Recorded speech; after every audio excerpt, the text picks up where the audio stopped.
ओम नमः सिद्धिभ्यं नमो अरिहन्ताणं नमो सिद्धाणं नमो आयर्याणं नमो वज्झायाणं नमो लोये सविसारणं मंगलमय मंगलकरण वीतराग विज्ञान नमो ताहि जाति भय अरिहंतादि महान करि मंगल करि हो महाग्रंथ करन को काज जाति मिले समाज सब पावे निज पद राज इस भव तरु का मूलेक जानहु मिथ्या भाव ताको कर निर्मूल अब करी मोक्ष पाओ। इस संसार का मूल कारण मिथ्यात्व है और उसका हमें जड़ से नाश करना है। मिथ्यात्व का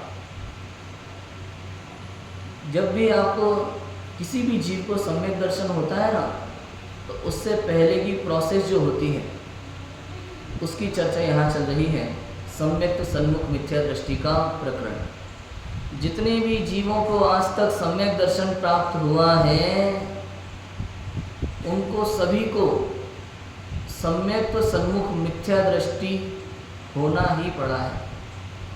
मतलब सम्यक सन्मुख मिथ्या दृष्टि हुए बिना आपको सम्यक दर्शन प्राप्त नहीं हो सकता।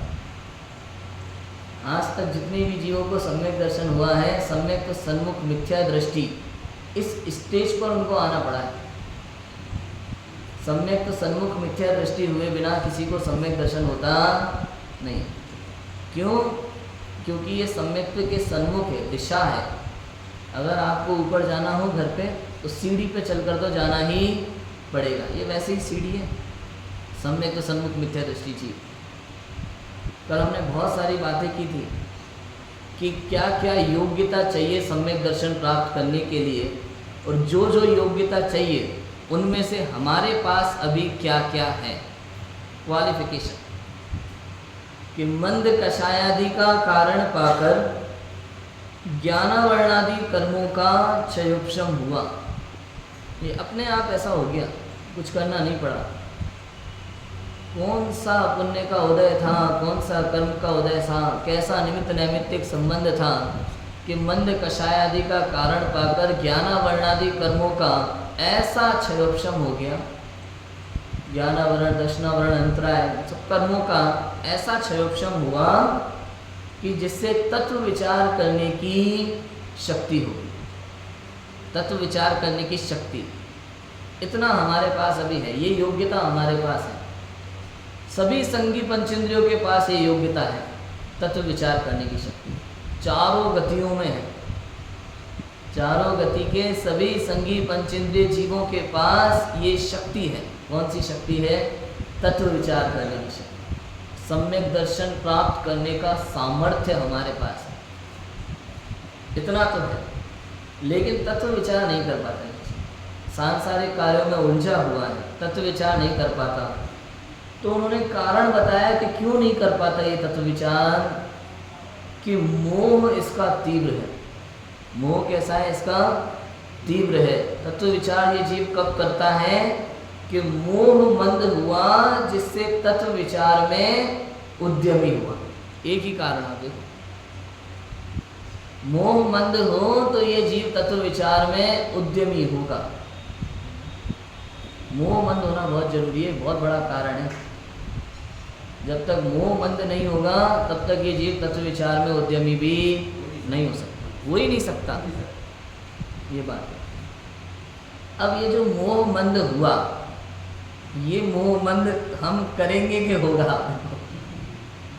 ये बड़ी अच्छी लाइन है। ये जो एक एक शब्द बड़ा गहरा है। मोह मंद हुआ जिससे तत्व विचार में उद्यमी हुआ। ये मोह मंद भी अपने आप होता है भैया, करना पड़ता नहीं, अपने आप ये मोह मंद होता है और ये जीव तत्व विचार में उद्यमी होता है। कोई प्लानिंग करनी पड़ेगी हमको। तो तत्व विचार करने के लिए हमें क्या प्लानिंग करनी चाहिए? भाई सम्यक दर्शन प्राप्त करना है ना, तो सम्यक दर्शन प्राप्त करने से पहले तत्व विचार करना बहुत जरूरी है। ये पंडित टोडरमल जी यहाँ लिख रहे हैं कि जो जीव तत्व विचार नहीं करता वो सम्यक्त्व का अधिकारी नहीं है। चाहे तुम कितने ही पूजा पाठ करो, व्रत उपवास करो, तपश्चरण करो, बहुत कुछ करो, जो मन में आए करो, लेकिन यदि तत्व विचार नहीं कर रहे तो सम्यक्त्व के अधिकारी नहीं है। देखो, अब तत्व विचार करना है तो तत्व विचार करने के लिए क्या करना होता है? कौन सी प्लानिंग करें? अगर सम्यक दर्शन करना है आपको तो सारी चीज़ों का तो निषेध कर दिया। तो आप कितना ही देव साज गुरु का पूजा भक्ति करो, यहाँ मतलब क्या है, मीनिंग क्या है? यहाँ किस पूजा का निषेध नहीं है, भक्ति का निषेध नहीं है, व्रतादिक का निषेध नहीं है, निषेध नहीं है किसी जीव का, किसी भी बात का।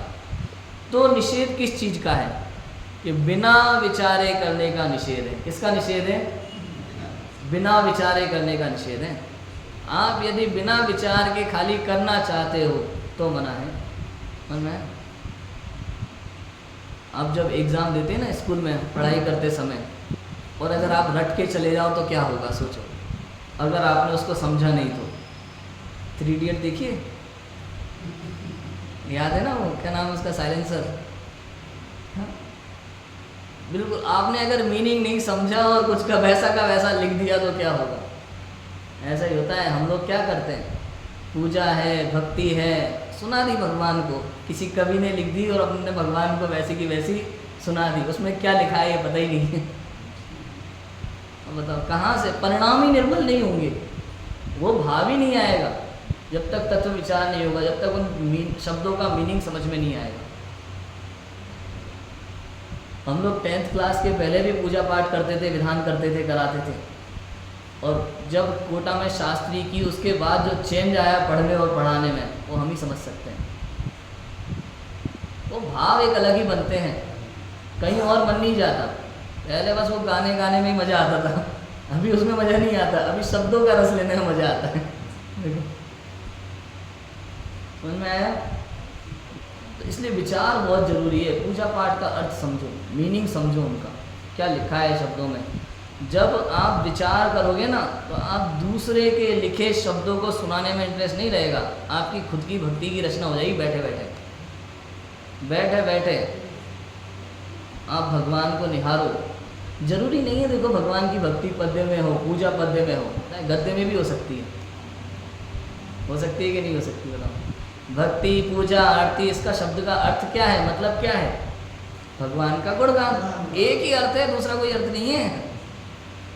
वही अभी तो लोग में ऐसा चलता है ना कि 10 लक्षण चल रहे हैं, मंदिरों में विधान हो रहे हैं, तो धीरे से पंडित जी बुलाएंगे, आओ भाई चलो भक्ति करो। तो भक्ति करो का मतलब वहाँ अर्थ हो गया नृत्य करो, डांस करो। कि भक्ति शब्द का अर्थ डांस में कहीं है ही नहीं, किसी भी व्याकरण में नहीं है, किसी भी ग्रामर में नहीं है। भक्ति शब्द का अर्थ क्या है? भगवान का गुणगान करना। और जब आप जिनेंद्र भगवान को देखते हैं, निहारते हैं मंदिर में जाकर के, उस समय आपके मन में जो भी भाव आते हैं, जो भी विचार आते हैं, वही भक्ति है, वही पूजा है और वही आरती। इसके अलावा दर्शन, पूजन, भक्ति की कोई विधि नहीं होती। सच बताऊं आपको, बताओ विधि होती है कि नहीं होती? देव दर्शन की विधि है कि नहीं है? बाल बोध पाठमाला में लिखी है, हमने तो पढ़ा है पाठ, देव दर्शन की विधि। नहा धो करके शुद्ध वस्त्र पहन करके आओ, हाँ, और बाहर एक टंकी में पानी भरा रहता है, हाथ पैर धो करके जाओ, चमड़े की वस्तुएं लेकर के नहीं जाना, खाने पीने की चीज़ें लेकर के नहीं जाना। ये जो विधि है देव दर्शन की, ये विधि किसके लिए? ये छोटे छोटे बच्चे होते हैं ना, उनको समझाने के लिए होती है कि मंदिर जाएं तो कैसे जाएं, मंदिर का महत्व क्या है। और जब हम समझ जाते हैं तो हमारे लिए तो ये आदत में आ जाती है, ये विधि हमारे लिए नहीं है। दर्शन क्या है, पूजा क्या है, भक्ति क्या है? कि जिनेंद्र भगवान को देख करके, देव शास्त्र गुरु को देख करके मन में जो भी आपके भाव आते हैं, वही भक्ति है, वही पूजा है, वही आरती। पूजन की कोई विधि होती होगी कि नहीं होती होगी? बताओ। ये सबसे पहले तो विनय पाठ, उसके बाद पूजा पीठी का, तो उसके बाद सबसे पहले पंडित जी देव शास्त्र गुरु की पूजन होना बहुत ज़रूरी है। नहीं तो नाराज हो गए तो क्या होगा? फिर बोलना है कि पूजा जरूरी है। भाई बोलना है भगवान है ना, नाराज नहीं होना चाहिए। उसके बाद अरे पंडित जी आज कल्याण के, ये पूजा तो जरूर होनी चाहिए, कल्याण के ना आज तो। और कल्याणक वाले भगवान की पूजा नहीं करी तो बताओ क्या होगा, कितना पाप लग जाएगा हमको। आज कल्याणक और तुमने पूजा नहीं करी। हाँ? अच्छा पंडित जी 16 कारण चल रहे हैं, पंचमेरु चल रहे हैं, पूजा तो अच्छा पूजा नहीं करते, अर्घ चढ़ा देते हैं। मतलब क्या चीज़ें हैं ये, क्या है ये एक विधि हमने जो चल रही है ना संसार में, और उसको चलाए जा रहे हैं बिना सोचे बिना विचारे कि इसका कोई महत्व है कि नहीं है, ये आवश्यक वास्तव में है भी कि नहीं है, बस चलाए जा रहे हैं। बताओ जरूरी है क्या सब चीज़ें? भैया आप जिनवाणी में से उठा के कोई भी एक पूजन कर लो भाव से, आपका काम इतना ही है बस। जरूरी नहीं है आप 10-10 पूजन है भगवान को सुनाओ, उसमें है क्या, दूसरे कवियों के भाव है, आप खाली सुनाए जा रहे हो बस। सोचो, समझ में आ रहा है? उन्होंने लिखा था कवि ने और आपने जाकर के सुना दिया, भगवान आपका कल्याणक है, सुनो जरा हम क्या कह रहे हैं, और हमें खुद नहीं पता कि हम क्या कह रहे हैं। तो क्या कहा मैंने, दर्शन क्या है, भक्ति क्या है, पूजन क्या है? हमारे मन में भगवान को देख करके जो भी भाव आते हैं वो दर्शन है, भक्ति है और पूजा है। लेकिन समस्या ये है कि हम जब भी दर्शन करने जाते हैं भगवान की तरफ थोड़ा देखते ही नहीं है, बैठते ही नहीं है, उनसे बात ही नहीं करते।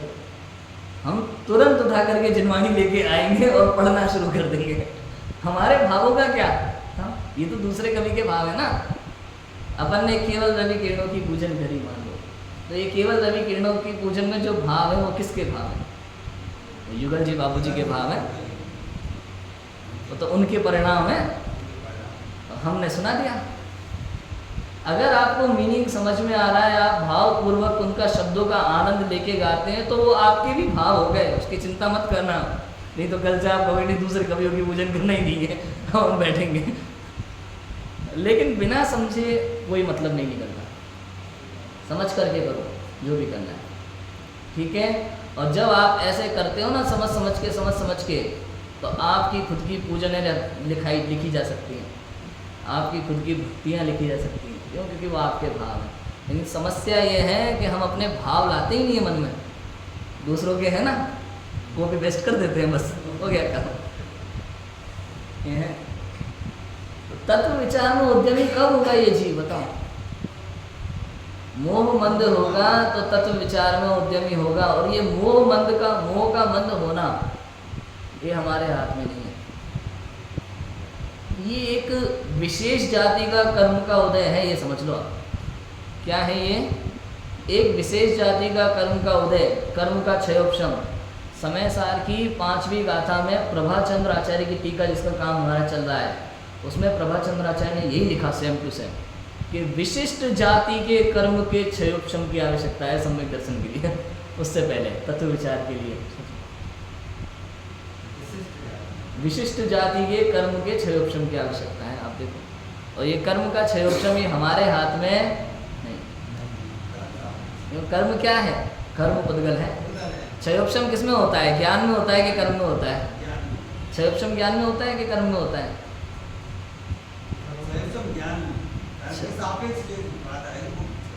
क्षयोपशम वास्तव में तो कर्म में होता है, लेकिन जब कर्म में क्षयोपशम होता है तो कहा जाता है ज्ञान का क्षयोपशम। वास्तव में क्षयोपशम किसमें होता है? कर्मों में होता है, और कर्मों में जब क्षयोपशम होता है तो कहा जाता है ज्ञान का क्षयोपशम। ऐसा है।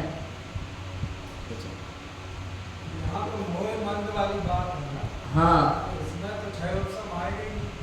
मोह मंद में क्षयोपशम नहीं, ये विशिष्ट जाति का एक कर्म का उदय होता है, उसमें उस प्रकार के निमित्त मिलते हैं, और उस निमित्त में जब ये जीव विचार करता है उस समय ये मोह मंद और तत्व विचार का निमित्त नैमित्तिक संबंध होता है। ऐसा होता है। समझ में आया? फिर से विशिष्ट जाति का एक कर्म का, बिना उसके तो आपको देवसाज गुरु के दर्शन भी नहीं मिल सकते। समझ में आया? संबंधी, हाँ, मोह तो अब मोह में भी इसमें दर्शन मोहनीय में मिथ्यात्व, सम्यक मिथ्यात्व, ये सर्वघाती प्रकृतियाँ हैं। अनंतानुबंधी, अप्रत्याख्यान और प्रत्याख्यान, ये भी सर्वघाती प्रकृतियाँ हैं। संजोलन देशघाती है। देखो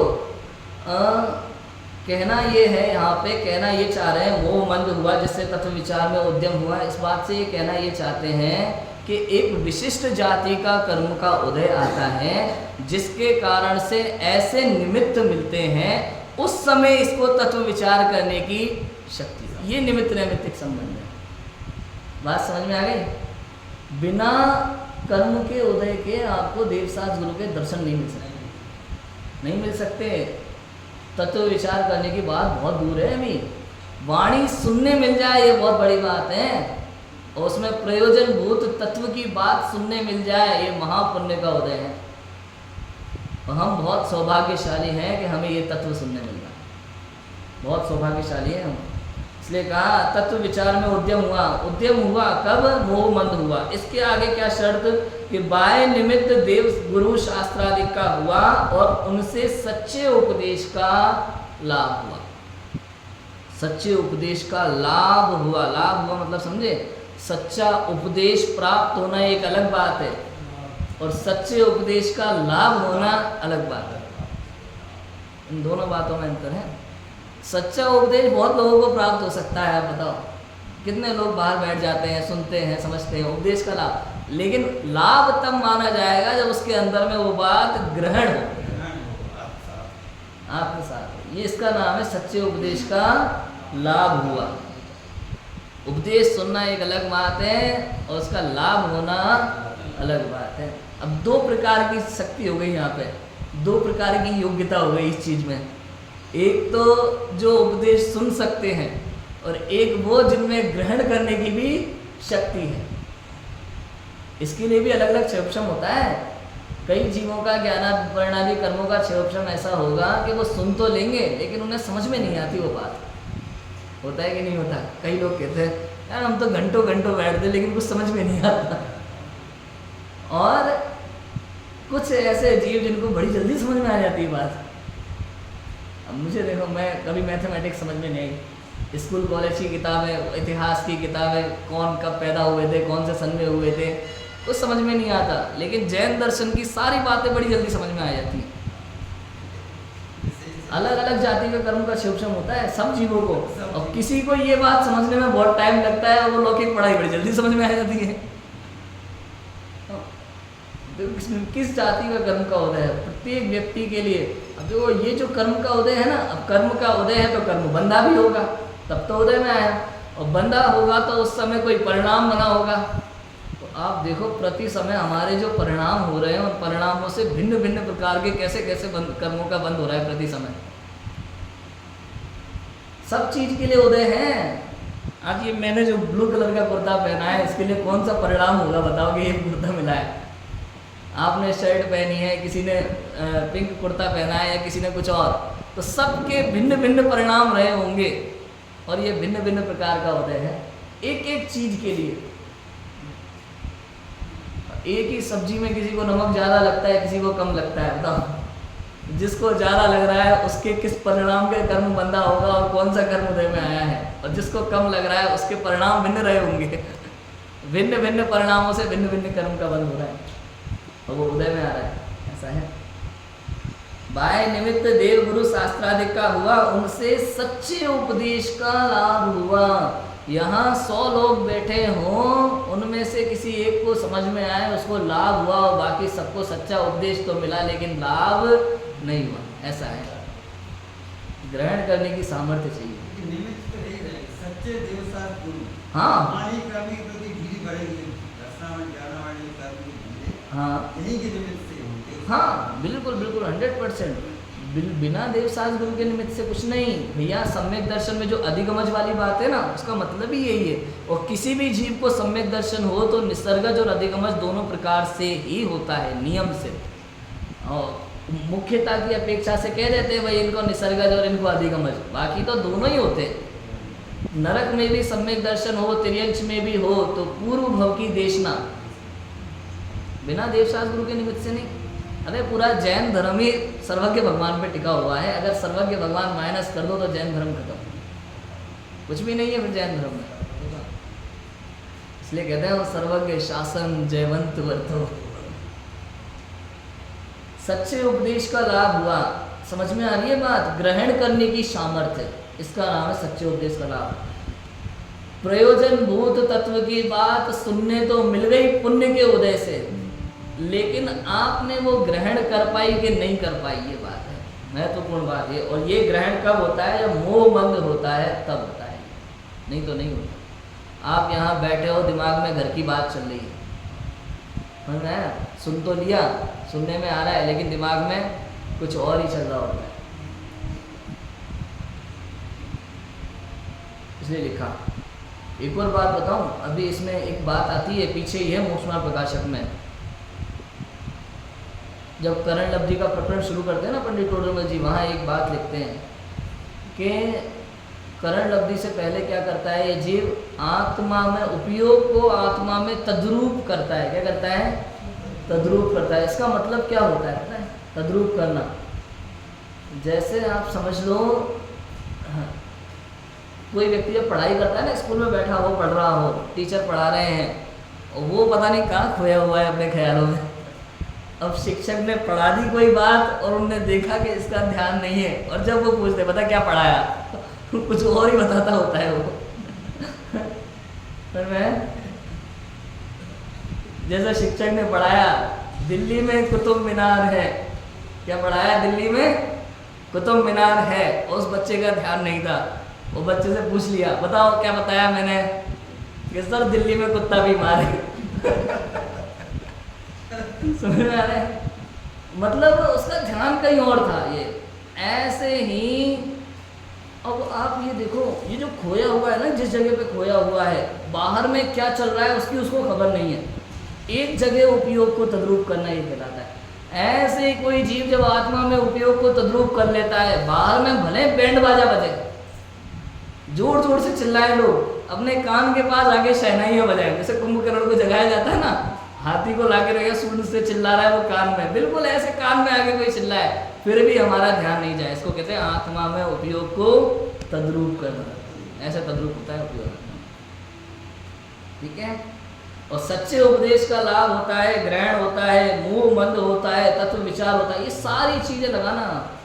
ये तत्व विचार कब होता है? सच्चे उपदेश का लाभ हुआ, ग्रहण हुआ, उसने थोड़ा उस विषय में सोचना समझना प्रारंभ कर दिया, इसी का नाम तत्व विचार है। यहाँ से तत्व विचार शुरू हो गया, बस सोचना समझना शुरू कर दिया ना। ये 7 तत्व की बात कहना क्या चाह रहे हैं? जीव अजीव आश्रय बंध संबंध निजरा मोक्ष, यही पूरा मोक्ष मार्ग है। इसके अलावा बाहर में मोक्ष मार्ग कुछ नहीं है। 7 तत्व को समझ लिया मतलब पूरे मोक्ष मार्ग को समझ लिया, पूरा जैन शासन समझ लिया, ऐसा है। सच्चे उपदेश का लाभ होगा, लाभ तब होगा जब वो ग्रहण होगा, जहाँ उसने सोचना समझना शुरू कर दिया उस प्रयोजन भूत तत्व की बात को। सम्यक दर्शन की बात चल रही है ना, यहाँ सच्चा उपदेश माने वर्तमान योग की कथा है। सच्चा उपदेश माने कर्णन योग का सिद्धांत ज्ञान, हाँ, 3 लोक का वर्णन, नदी और पहाड़ों का वर्णन, हाँ। सच्चा उपदेश माने क्या? केवल प्रयोजन भूत तत्व की बात, वो यहाँ सच्चा उपदेश है और कुछ नहीं, केवल उतना लगाना। अब देखो यहाँ लिख रहे हैं, वहाँ अपने प्रयोजन भूत मोक्ष मार्ग के, प्रयोजन क्या है अपना? मोक्ष, सुखी होना, और उसका मार्ग, वहाँ जाने के लिए रास्ता तो चाहिए, तो मोक्ष मार्ग। अपने प्रयोजन भूत मोक्ष मार्ग के, अपने प्रयोजन भूत माने सबके अलग अलग प्रयोजन हो सकते हैं भैया, सबके लिए मोक्ष की परिभाषा भी अलग अलग है। आप अन्य मतों में पूछो तो उनके यहाँ तो स्वर्ग मिलना ही मोक्ष होता है, और वैकुंठ में हम तो भगवान के चरणों में विराजमान हो जाए, उनकी सेवा करें, वो उसको मोक्ष मानते हैं। बताओ भाई, इतना ही करना है तो यहाँ अपने पिता की सेवा कर लो, पैर दबाओ को, वहाँ जाके तुम्हें उनके पैर दबाने ही दबा लो। तो कुल मिला के नौकरी चाकरी सेवा करना वो इसे मोक्ष समझता है। ये सुख है कोई है? इसके अलावा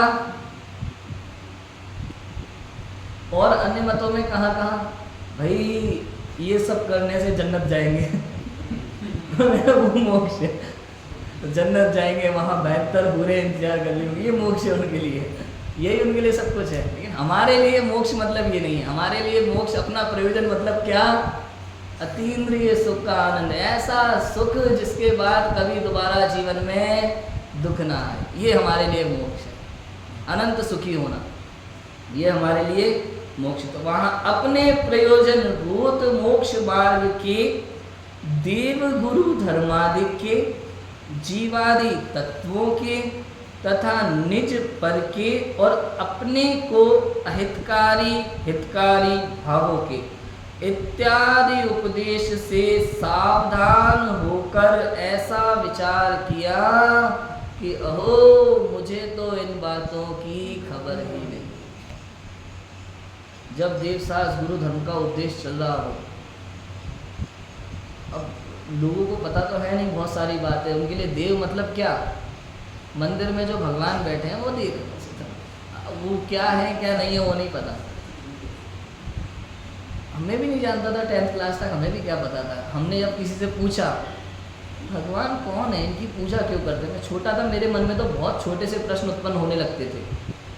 ये भगवान है कौन, हम इनके दर्शन पूजन करने क्यों आते हैं, ये चक्कर क्या है। जब जब मैंने प्रश्न पूछा किसी से तो उत्तर पता है क्या मिलता था, राजा सिद्धार्थ और त्रिशला देवी के पुत्र हैं, इनका नाम महावीर भगवान है। ये उत्तर है, ये कोई उत्तर है? बताओ भगवान महावीर की हम पूजा क्यों करते हैं, क्योंकि वो राजा सिद्धार्थ और त्रिशला के पुत्र थे? क्यों कि वो कुंडलपुर के राजा थे इसलिए? किस लिए हम उनकी पूजा करते हैं? वीतरागता और सर्वज्ञता।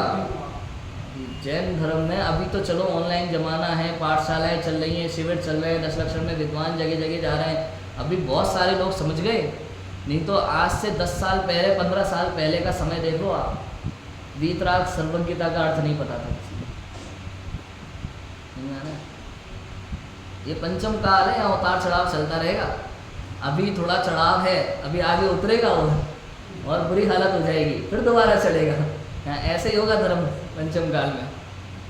अपने प्रयोजन भूत मोक्ष मार्ग के देव गुरु धर्मादिक के, देव गुरु धर्मादिक का यथार्थ स्वरूप हमें ज्ञान होना चाहिए। जब तक यथार्थ स्वरूप नहीं पता तब तक कुछ नहीं पता। आप कितना ही पूजा भक्ति कर लो, किसकी कर रहे हो क्या पता, बताओ। मैं अपने अरहंत भगवान की पूजा करता हूँ जैन विधि से, अष्टद्रव्यों से। एक अन्य मति अपने भगवान की पूजा करता है अपनी कुल विधि से। तो मुझ में और उसमें क्या अंतर है? कोई अंतर नहीं है। वो भी पूजा कर रहा है और मैं भी पूजा कर रहा हूँ भगवान की। जैसे उनके यहाँ होती है वैसे वो कर रहा है, जैसे हमारे यहाँ होती है वैसे मैं कर रहा हूँ। अंतर क्या है बताओ? कोई अंतर नहीं है कहीं से कहीं तक। इसलिए स्वरूप का पता होना बहुत जरूरी है। अरे स्वरूप तो पता हो, वीतराग सर्वज्ञ भगवान कौन है कौन, हम इनकी पूजा क्यों कर रहे हैं। अभी कई लोग तो मैं आपको बताऊं, युवा पीढ़ी पता तो है नहीं, उन लोगों ने भगवान मतलब क्या, भगवान मतलब संसार के कर्ता धर्ता। पूरे संसार में भगवान की परिभाषा क्या, मतलब पूरे संसार को चलाने वाले, संसार के कर्ता धर्ता, तुम ही सुख हरता, तुम ही दुख करता, जो भी है ना, दुनिया भर की बात है, वो सब भगवान के ऊपर अपन ने जबरदस्ती चढ़ा दी है ये बातें। अब युवा पीढ़ी जब भगवान की पूजा पाठ करती है तो उनके मन में एक ही भावना होती है, लौकिक सुख की प्राप्ति, कहीं ना कहीं परीक्षा में पास हो जाना, हाँ, नौकरी मिल जाना, शादी हो जाना, ये सब बात है, वास्तु घर में पैसा आना, ये सारी चीज़ें। और जब नहीं होता है तब वो गालियाँ देना शुरू कर देते हैं अरे धर्म वरम सब बेकार की बात है। उन्हें सही स्वरूप नहीं पता, क्योंकि इसलिए ये सारी समस्या है। कई जैन लोग मुझे कहते हैं कि भाई जब अपने भगवान अपने को छोटी छोटी चीज़ें देने में समर्थ नहीं है तो काय के भगवान ऐसा कहते हैं लोग। बीमारी ठीक नहीं कर सकते तो काय के भगवान, बताओ। हम मंत्र पढ़ेंगे, शांति धारा करेंगे जिससे हमारी बीमारी ठीक हो जाएगी। भक्तामर स्तोत्र, वो तो मेडिकल स्टोर बन गया अभी हम देखो, भक्तामर स्टोर क्या है, मेडिकल स्टोर की दुकान बन गई है। ऐसा श्लोक बांटा जाता है, भाई नाक में दर्द है ये वाला श्लोक पढ़ो, पेट में दर्द है तो ये वाला पढ़ लो, कान में दर्द है तो ये वाला पढ़ लो। अरे आदिनाथ भगवान की स्तुति है, मेडिकल स्टोर की दुकान है क्या? सोचो क्यों हो रहा है ये सब, क्योंकि सही स्वरूप नहीं पता। चल रहा है और मान रहे हैं। ये कौन सा मिथ्या दृष्टि जीव कहलाएगा बताओ? ये कौन सी कैटेगरी में आएगा यहाँ पंडित टोडरमल जी की अपेक्षा से? परीक्षा रहित, आज्ञा अनुसारी, धर्म धारक, व्यवहाराभासी मिथ्या दृष्टि जीव ये वो जीव है, इसको परीक्षा करने का टाइम नहीं है बिल्कुल भी। आज्ञा से मान लिया, जो किसी ने कह दिया हमने मान लिया, इन्होंने कह दिया पंडित जी बहुत बढ़िया मंत्र बताते हैं, तुम जाओ उनके पास, सारी समस्या का समाधान हो जाएगा। ऐसा है। अपने प्रयोजन भूत मोक्ष मार्ग के देव गुरु धर्मादि के, देव गुरु धर्मादि का, देव गुरु धर्म का स्वरूप पता होना बहुत जरूरी है। इसके बिना कुछ भी नहीं है। आप लगाओ नाम के आगे जैन, उससे कोई फर्क नहीं पड़ता है जब तक आपको जैन शासन के बारे में पता नहीं है। महावीर जयंती पे जुलूस निकालते हैं हम, महावीर निर्वाणोत्सव पे जुलूस निकालते हो, बढ़िया 1 लाख का बैंड बुला करके, और सब पुरुष सब सफ़ेद कुर्ते पजामे पहन लो, महिलाएं सब केसरिया साड़ी पहन लो, और जैन धर्म की जय जयकार, ये हो गया हमारा काम। इससे ज़्यादा कुछ नहीं करना, धर्म के नाम पे ये हो गया इतना बड़ा काम। बाद में जुलूस से लौट करके नाश्ते पानी की व्यवस्था करवा देंगे, और क्या चाहिए। ऐसे चल रहा है। तो देव गुरु धर्म का स्वरूप कैसे पता चलेगा बताओ? देव गुरु धर्म के स्वरूप को समझने के लिए आपको शास्त्र का अवलंबन लेना जरूरी है, बिना इसके कुछ नहीं हो सकता। शास्त्र स्वाध्याय के बिना कुछ नहीं, कुछ भी नहीं। अब अभी शास्त्र स्वाध्याय में भी परीक्षाएं वगैरह होंगी, वो कैसे होंगी इसकी चर्चा आएगी। अभी तो केवल इतना समझो कि अपने प्रयोजन भूत मोक्ष मार्ग में देव गुरु धर्मादि के उपदेश से सावधान होकर ऐसा विचार किया कि अहो मुझे तो इन बातों की खबर ही नहीं। देव गुरु धर्मादि के उपदेश से ऐसा विचार किया हमने, देव का स्वरूप पता चले, ओ ऐसा है, मुझे तो मालूम ही नहीं था, ऐसा होता है हमारे साथ। तो भैया जब मैं कोटा में पढ़ता था, जैसे जैसे नई नई बात सीखने मिलती थी ना, उस दिन बड़ा खुश होता था, पूरा दिन बड़ा अच्छा निकलता था। मुझे तो मालूम ही नहीं था, अरे ऐसा भी होता है। ओह, ऐसे भाव मन में आनी चाहिए। ऐसे भाव मन में नहीं आए तो मतलब अभी हमने स्वाध्याय में कुछ नहीं किया, हमने कुछ पढ़ा नहीं, समझा नहीं, सीखा नहीं, मोह बंद नहीं हुआ हमारा, ऐसा समझना। देव गुरु धर्मादि के गुरु का स्वरूप, गुरु का स्वरूप, अब ये थोड़ा विषय अलग हो जाता है।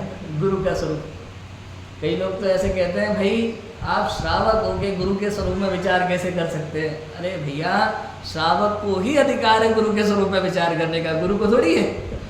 बताओ, गुरु के स्वरूप में विचार करने का अधिकार किसको है? श्रावक को है। आप गुरु की परीक्षा करे बिना अगर उसको सब कुछ मान लोगे और उनके कहे अनुसार कार्य करोगे तो भव सागर में डूब सकते हो, डूब सकते हो। अरे भैया जब आप समझ लो एक छोटा सा बच्चा बीमार है घर में, बहुत तेज बीमार है, उसको कोई बीमारी है खतरनाक वाली, अब ऑपरेशन वगैरह होना है, डॉक्टर को दिखाना है, बताओ कौन सा डॉक्टर ढूंढा जाए? किसी भी डॉक्टर के पास ले जाओ, डॉक्टर तो डॉक्टर होते हैं। अब हम तो मेडिकल की पढ़ाई पढ़े नहीं है, तो हम क्यों परीक्षा करें? नहीं, पूरा दिमाग लगाता है। बताओ सबसे पुराना डॉक्टर कौन से है, नामी डॉक्टर कौन है, सबसे अच्छा डॉक्टर कौन है, उसको दिखाएंगे। यहाँ परीक्षा करता है, भले उसको मेडिकल का बिल्कुल ज्ञान नहीं है, लेकिन उस डॉक्टर की परीक्षा करने में कमजोर नहीं पड़ता। और यहाँ कह रहा है कि हम उस लेवल तक पहुँचे तो हम परीक्षा करें, नहीं तो नहीं करें। ऐसा नहीं है। गुरु की परीक्षा किए बिना आप शिष्य नहीं बन सकते, सच्चे शिष्य नहीं बन सकते आप। परीक्षा बहुत जरूरी है, इसलिए कहा जैन धर्म परीक्षा प्रधानी है।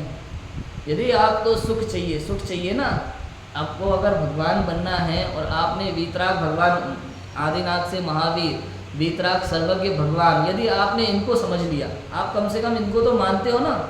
अगर आप इनको मानते हो तो इनकी वाणी को भी मानते हो, ये तो पक्का है।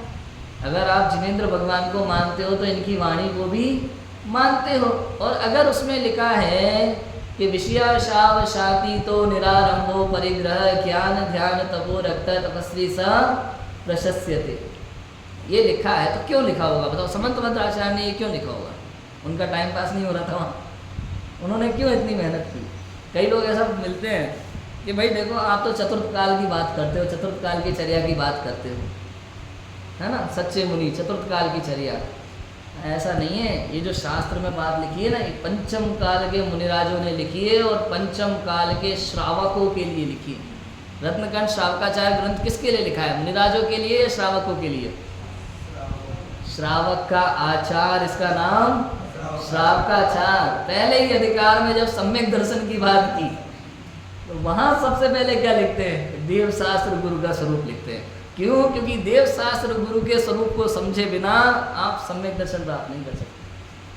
और अगर आपको सम्यक सन्मुख मिथ्या दृष्टि भी होना है सम्यक दर्शन प्राप्त करने के पहले, इस लेवल तक पहुंचना है, तो आपको देव गुरु धर्म का विचार करना आवश्यक।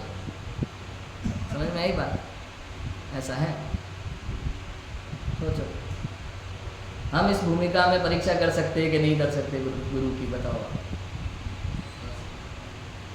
अच्छा, हम किसको नमस्कार करते हैं? एक पद को नमन करते हैं या किसी व्यक्ति को नमन करते हैं? बताओ। पद को नमन करते हैं हम। पंच परम परमेष्ठी, उनको हम नमन करते हैं, किसी व्यक्ति को नमन नहीं करते, कभी भी नमन नहीं करते। हमारे जैन धर्म में गुणों से पूजा होती है, व्यक्ति विशेष की कोई पूजा। अच्छा, अब ये थोड़ा समझने में दिक्कत होती है ना, लौकिक में लगा लो आप इस चीज़ को, लौकिक में लगाओ। कलेक्टर की कुर्सी पर बैठा हुआ कोई व्यक्ति है, बताओ, कलेक्टर की गरिमा है कि उस कुर्सी की गरिमा है? बताओ, उस पद की गरिमा है। कोई भी हवलदार टाइप व्यक्ति, कोई भी नीचे का अधिकारी जो सल्यूट करता है, वो कलेक्टर को सल्यूट करता है कि उस कुर्सी को सल्यूट करता है? अगर कलेक्टर रिश्वत ले रहा हो तो बताओ, अच्छा कलेक्टर के बुरा कलेक्टर? नहीं, देखो, वो भले रिश्वत ले, लेकिन है तो क्या है? कलेक्टर। हमारे लिए तो सम्माननीय है, पूरे जिला का प्रथम नागरिक, हमारे लिए तो वो सम्माननीय है, भले वो रिश्वत ले या कुछ भी करे। और अगर तुम में ताकत है तो तुम सही अच्छा कलेक्टर बन के दिखा दो, यही कहोगे ना? बताओ। जैसे हम मुनि के स्वरूप में कहते हैं, भाई जैसे भी है हमारे लिए तो सही है, और अगर तुम्हें दिक्कत है तो तुम बन के दिखा दो सही कैसे होते हैं।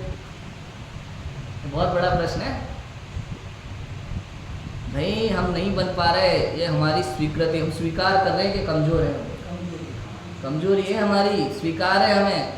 क्यों? क्योंकि हमें अपनी शक्ति से ज़्यादा बड़े बड़े नियम लेकर के और फिर उन्हें तोड़ करके जगत में पूज्य बनना स्वीकार नहीं है। समझ में आ रहा है? कितनी, मतलब मैंने मान कषाय की चर्चा की थी ना मारधव धर्म के लिए। दूसरों की नज़र में महान बनना बहुत इजी है, कोई बड़ी बात नहीं है। महान बनना है तो अपनी नज़रों में बन के दिखाओ। दूसरों की नज़रों में महान बनना कितना सरल है, अपनी नज़रों में महान बनना उतना ही कठिन है। दूसरों की नज़र में महान बनने के लिए क्या करना है? बताओ। आपको दिखावा करना है खाली महान बनने का, अच्छा दिखने का। आपको क्या करना है? खाली दिखावा करना है। अब मैं कहीं बाहर जाऊं तो अपनी चर्या बिल्कुल ऐसे बना लूं जैसे लोग देखना चाहते हैं, तो कौन सी बड़ी बात है? बताओ। लोग कहेंगे अरे वो पंडित जी तो भैया ऐसे, पंडित जी तो ऐसे, उनका आचरण, उनकी बातें, कुछ नहीं भैया, सब दिखावा। समझ में आया? महान बनना कोई बड़ी बात नहीं है दूसरों की नज़रों में, लेकिन अपनी नज़रों में महान तब बन पाएंगे जब हम सच में वैसे हों। समझ में आया? जब हम सच में वैसे हों, जो है जैसे है वैसे रहो। आप सोचो भाई साहब, विचार करो, अच्छा दिखना अच्छा है या अच्छा होना अच्छा है? अच्छा होना अच्छा है। एक और चीज़ सोचो, अभी अगर कोई व्यक्ति दुनिया को दिखाने के लिए अच्छा बन रहा है तो वो अच्छा है, या वो अपनी कमजोरी स्वीकार करके जैसा है वैसे में जी रहा है वो अच्छा है? बताओ। ये बहुत बड़ी बात है, इसको समझना बहुत ज़रूरी है।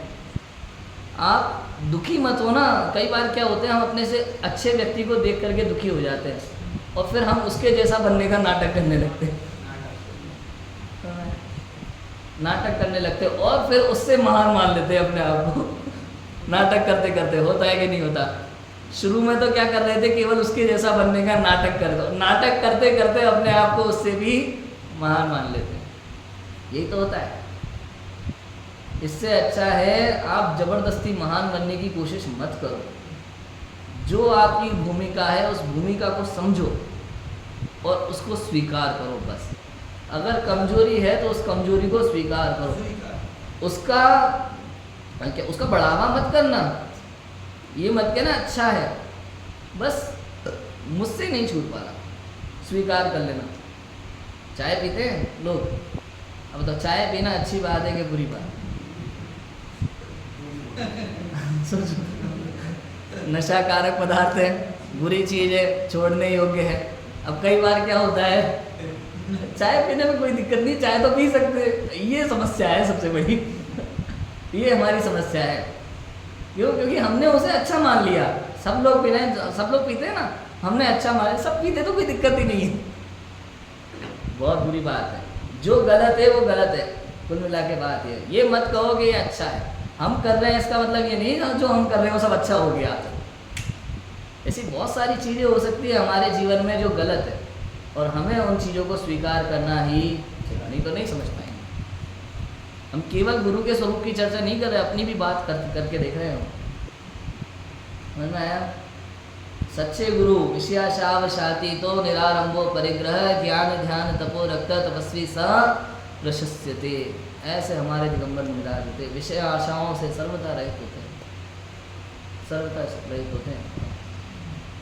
आहार से रहित होते हैं कि नहीं? विषय और आशा से रहित, एक एक शब्द आहार नहीं लिखा उन्होंने। क्यों? क्योंकि आहार से रहित है, नहीं है। आहार लेते हैं मुनिराज, लेकिन वो जो आहार लेते हैं ना, वो अनासक्ति पूर्वक आहार लेते हैं। कैसे लेते हैं? अनासक्ति पूर्वक।